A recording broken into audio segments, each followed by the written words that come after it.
నమస్కారం. నేను మీ పని Bhaskar, Dilsukhnagar, Hyderabad. Welcome to Pasumarthi జ్యోతిష్యాలయం.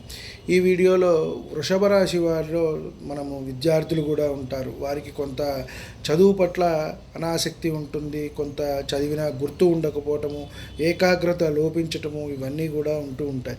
కాబట్టి వారికి మనము పరిహారం తెలుసుకునే ప్రయత్నం చేద్దాం. ఇది ముఖ్యంగా విద్యార్థులకు, అంటే 10th ఇంటరు ఎవరికైనా సరే, చదువుకునే వారికి ఎవరికైనా సరే మనము విద్యలో ఆటంకాలు, ఏకాగ్రత లేని వారికి మనం చెప్పవచ్చు.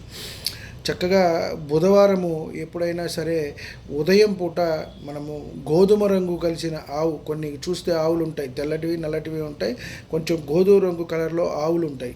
వాటికి చక్కగా మనము పచ్చిగడ్డి వేసినచో, అంటే అది బుధుడికి మనం ఇక్కడ సంకేతం పచ్చ కాబట్టి, ఆ గోధుమ రంగు చూసినట్టయితే గురువుకి కూడా కొంత ఉంటుంది. కాబట్టి మనము ఇటు రవికి గురువుకి అన్నిటికీ కూడా కనెక్షన్గా గోధుమ రంగు ఉన్న ఆవుకి కనుక పచ్చగడ్డి వేసినట్టు అయితే మనకి మంచి జరుగుతుంది, విద్యలో రాణిస్తారు. దానిలో ఉన్న ఏదైతే ఇబ్బందులు ఉన్నాయో అవన్నీ కూడా, చికాకులు ఆటంకాలు అన్నీ కూడా తొలగిపోతాయి అని చెప్పని మనము చెప్పవచ్చు.